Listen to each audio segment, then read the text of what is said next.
Hello, Enashe.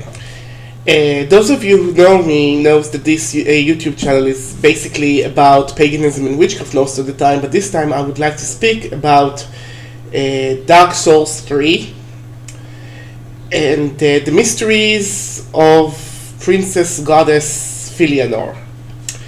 And first of all, allow to give my reservations for the fact that I did not play Dark Souls 3. My friends did, and I sat with them while they did, and I watched many hours of videos on YouTube about this thing being played and speculated upon, and I was waiting for a person to actually hit the nail of the head, but I didn't see it yet. Maybe somebody's already said the stuff that I said. For that, I apologize. For my pagan and witchy friend that don't want to hear any philosophical commentary on a computer game, I bid you farewell. It's like, I have other videos. I will have other videos, but it's not necessary that you will watch and like all my videos. It's not necessary that all my videos will be in the same subject. So, moving on. First of all, I'm sorry this is not going to be defensive video soundtrack people with monetized channels. I'm not monetizing this channel now or in the future, regardless of how many viewers I have. And I think that if you want to see the scene with the nameless one meeting Filianore, this is what we will see. You will see them going through a beautiful, lush city, a city that was given by Gwyn, the king of the gods, to the pygmies or the humans, okay?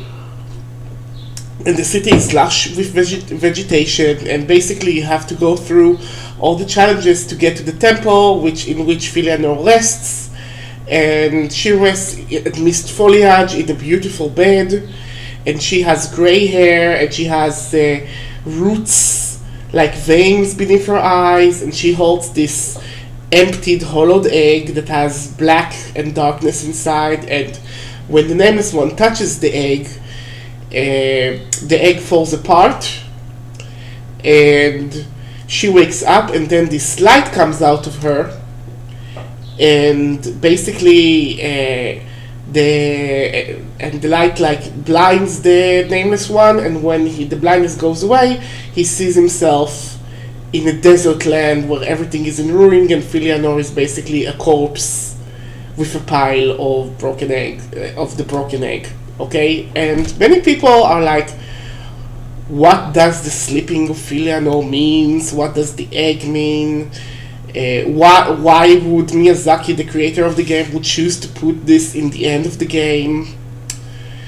And the thing is that those symbols are very much reoccurring themes in Japanese mythology, literature, and religion, and they repeat themselves. And if you are into that sort of genre, and yes, I am into that sort of genre because I have I have a master's degrees in East Asian Studies.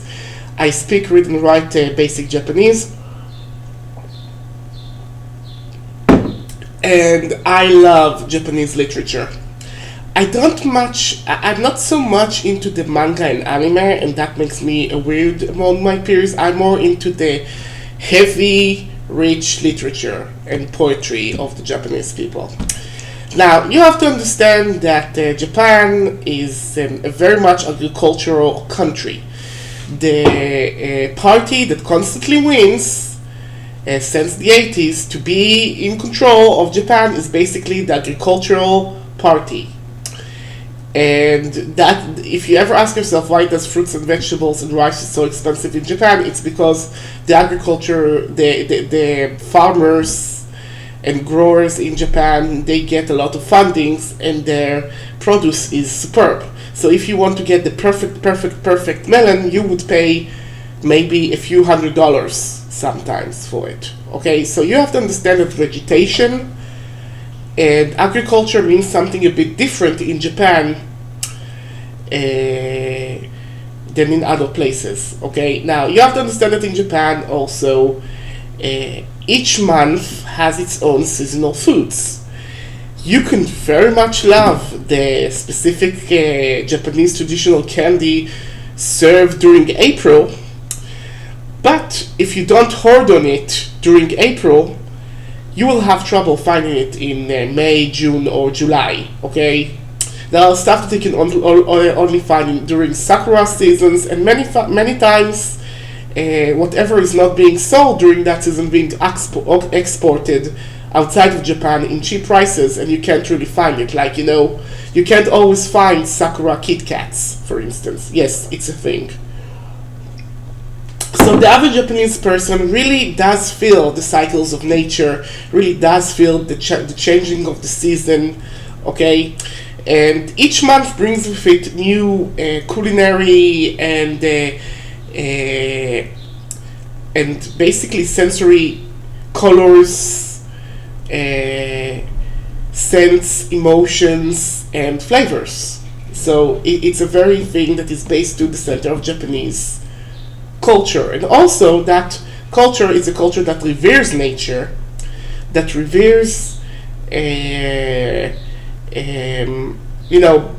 I'm talking about Shinto, but I'm not just talking about Shinto. I'm talking about the streams of Japanese Buddhism that talks about the cycles that, they end and a new cycle starts. Yes, just like in the Soul Games. And basically the fact, and Buddhism is actually the original place where the notion of hell as a place you go to purify your soul so you can be illuminated comes from. Okay, it comes from there, and then many researchers say that it came to Europe through basically having connection with the Far East in previous time. It's one of the theories. I'm not going to find you any source references right now because, again, we're talking about a computer game. You can search it out yourself. And you have 16th century Basho haikus that basically translates that the smoke of autumn reminds me the fiery hell that burns from underneath.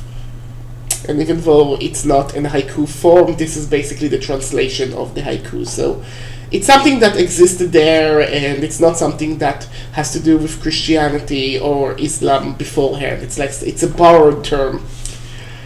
And in a sense, the games contains all those things. But I would like to talk about specifically Filianore, because I think that she represents all of it with the deep, rich symbolism that appears basically for less than a minute and then disappears. So, first of all, let's talk about the name Filianore. Philly, all the Phillies are love. Okay? Philadelphia is the love of Delphi. Pedophilia is the love of children. All the philia is basically the Latin love. Okay? Now, Filianore. The Anor that we know from this game is Anor Lando, and I haven't really went to search what Anor means in Latin, Greece, or Greek or any other thing, but if you think about what Anor Lando is, it's the city of the gods, it's the Vatican of that world, it's the most perfected, beautiful city, at least it was in Dark Souls 1. It was basically a city that is so perfect that each artwork has somewhat magical properties, like the painting that is so realistic and then with such exquisite materials and magic that would suck you in and has its own world, okay, that keeps you pondering about the hidden powers of abstract objects, like the ones we have in our weapons, like the fact that a soul is an object, okay, which is a very it very much speaks with the animism that is in the root of Japanese culture through Shinto. Now, what is the sleeping all about? What is the sleeping all about? So, allow me to say that the sleeping woman is very much a very important motif that is agreed upon in all of Japanese literature. Okay, everywhere in Japanese literature, from the least regarded authors to the most highest esteemed authors, this is a notion that repeats itself. For instance, Yasunori Kawabata, that won a Nobel Prize of Literature for 3 of his novellas, has written very influential novellas that I have it in my library. I didn't find it for you guys. That is called House of Sleeping Beauties. And that is a story about basically a sort of a whorehouse where old men hire a woman that she takes a sleeping drug beforehand. She never sees that old person, and what they get to do is sleep besides that woman, besides that young girl. All those young girls are virgins. They never have sex with their clients, but basically their clients, by sleeping next to a young woman, they feel rejuvenated. They feel rejuvenated. They feel that they can touch something that they cannot have unless they have a lot of money or they are somewhat being found. Basically, the chances of an old person to marry a young, attractive girl that is a virgin is not a very high thing in any society. So basically, a man comes to that place, he pays a lot of money, and he gets one night to sleep next to a sleeping girl, and in the morning, he gets up, he drinks a cup of tea, and he walks away, and the girl wakes up an hour before him. Basically, the girl is sleeping an hour before he comes, and she wakes up an hour after he goes away. And that sleep represents the most delicate, feminine openness of acceptance. That is basically, it's like an embrace out of almost compassion and mercy of people that will not get compassion and mercy because they are basically being discarded by the rest of society. And yes, this is something that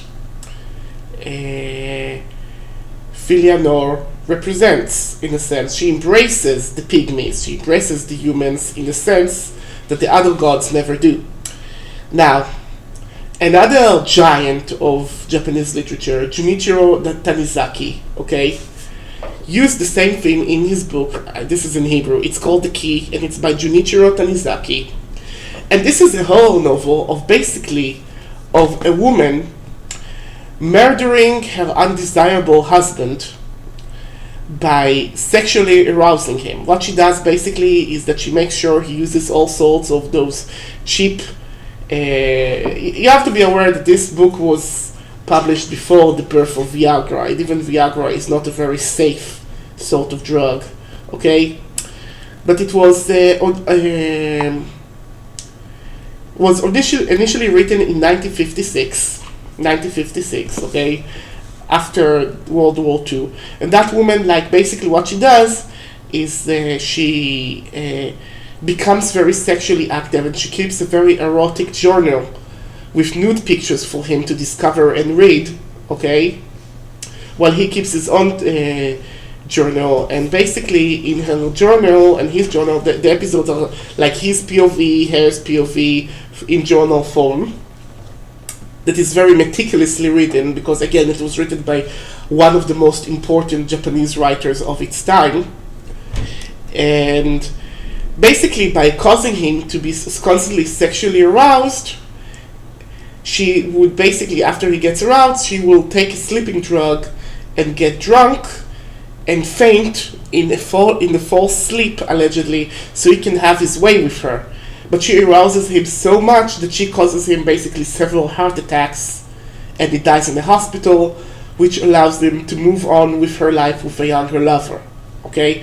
So this author took the women's sleep, which represents innocence and sexual openness, and he exploits her, and which causes for her death. But that woman is basically the Medea, and she's she's a unique form of women sleeping, of a girl sleeping, that she's using this weakness and faintness to seduce and destroy men.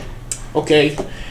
And in the other side of the spectrum of women sleeping, and Japanese big authors, is Haruki Murakami, which is very much highly regarded by readers today, okay?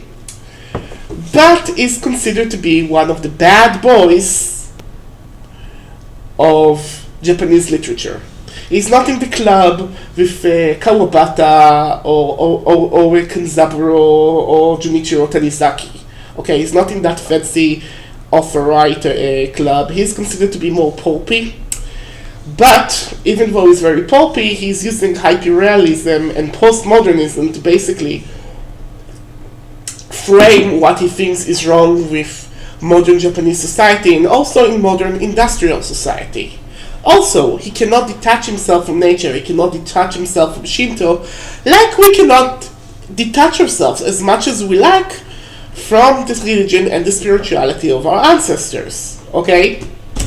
So, in one of his books, After Dark, the protagonist's sister is basically the paragonial Japanese girl. She's modeling, she gets an A+ in all the tests, she has a bright future ahead of her, and one day she falls asleep.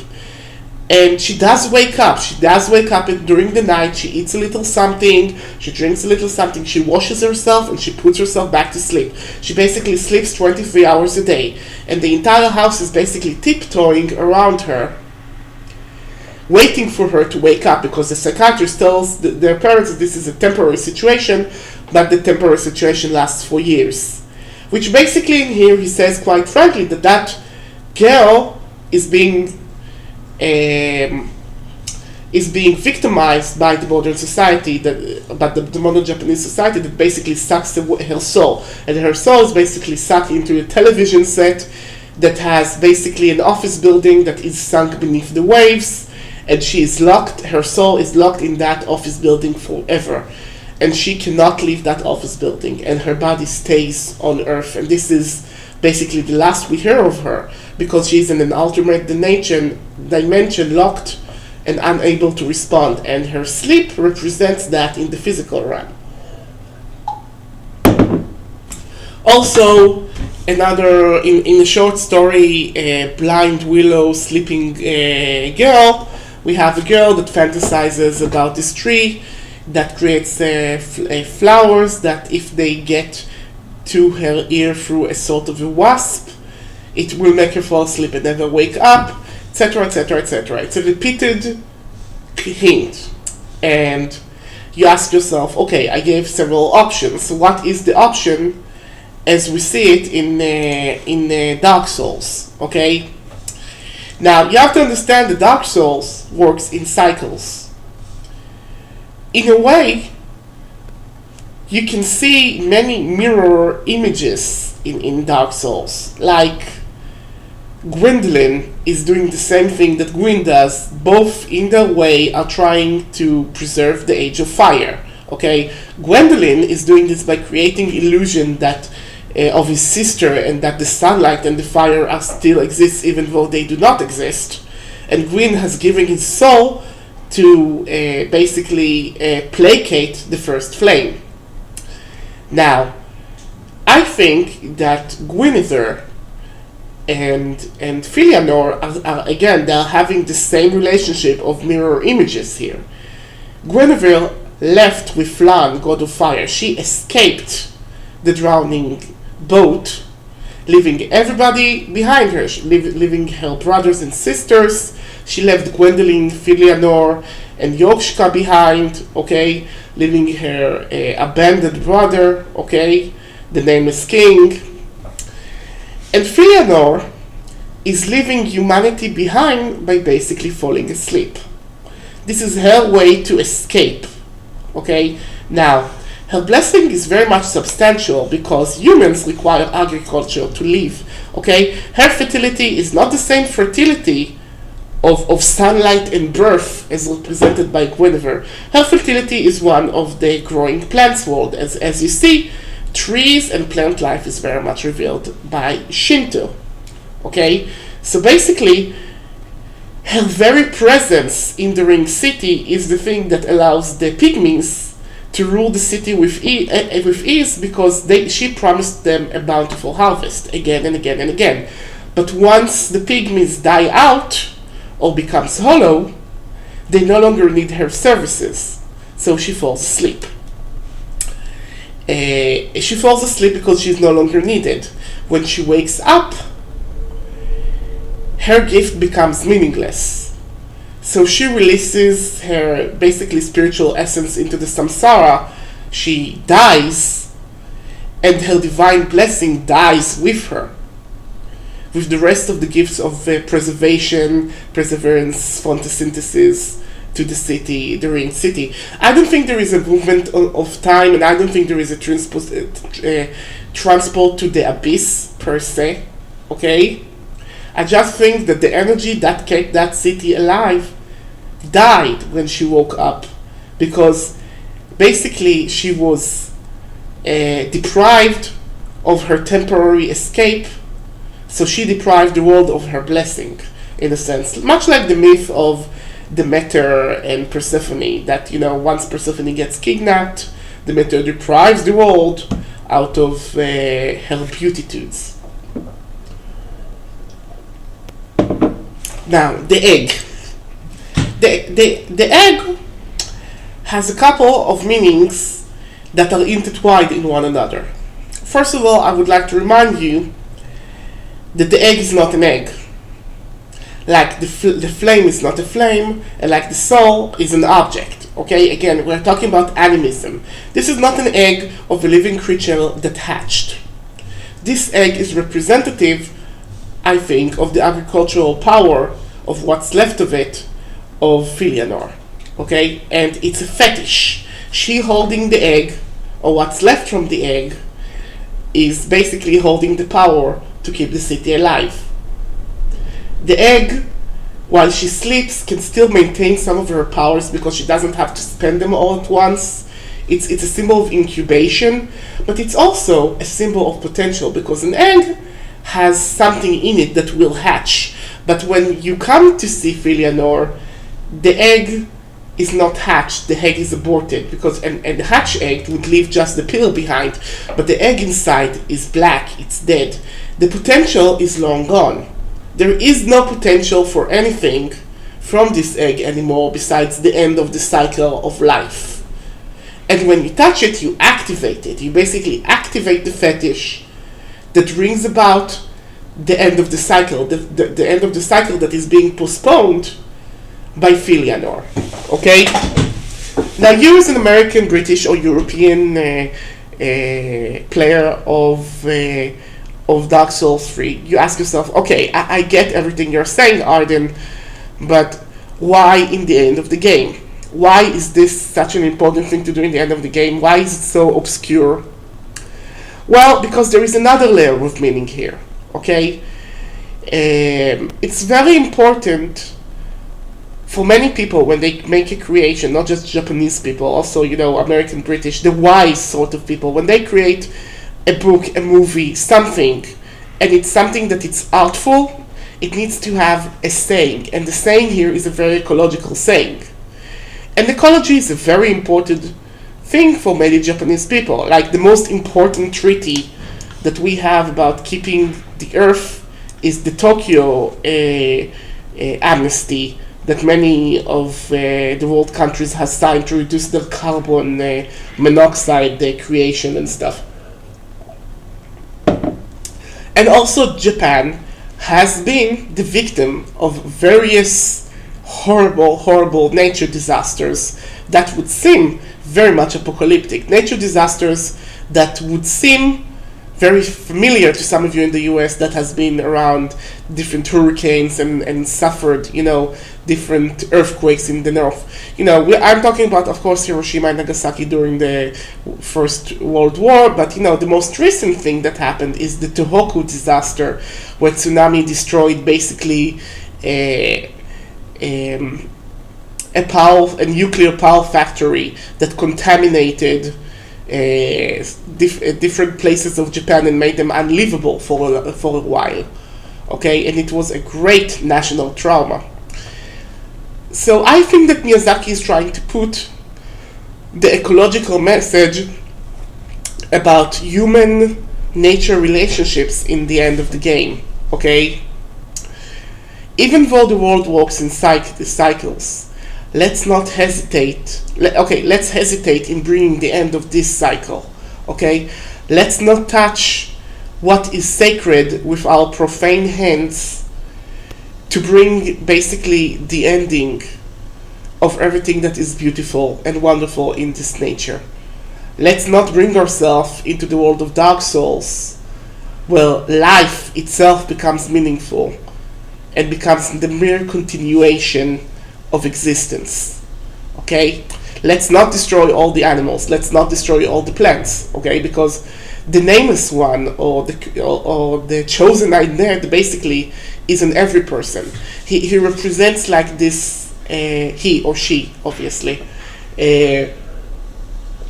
This every man with a goal, and like man, like the ego of man, he searches for its own personal gain, its own personal targets, to basically claim things that are not he or she's own. Okay? And by doing so, that person brings destruction upon oneself. So eventually, because we are consumers, we want to consume. Okay? We will not pay attention if that piece of beef at the last piece of grass until it's too late. Okay, because we do not have the senses and the sensibilities of all the powers of nature. So in a sense, by destroying nature, we are destroying ourselves. And I think this is the ecological message that Miyazaki was trying to give you in the end of Dark Souls 3. And that's the end of the Dark Souls series. But also, if you look upon another Miyazaki, and this was mentioned, if you look at Princess Mononoke, you can see basically that it has the same message, but I think that message is being said much better in Nausicaa, Valley of the Winds. Okay, Nausicaa basically lives in a world where they have to fight off nature because spores of poison basically claim the earth slowly by slowly and creates this jungle that nobody can live in, besides like terrible monstrous creatures. And if you breathe the air that was made by the plants there, you die. But in the end of the movie, and I'm sorry, it's a spoiler warning, you discover that beneath the layer of poison, nature rejuvenated himself.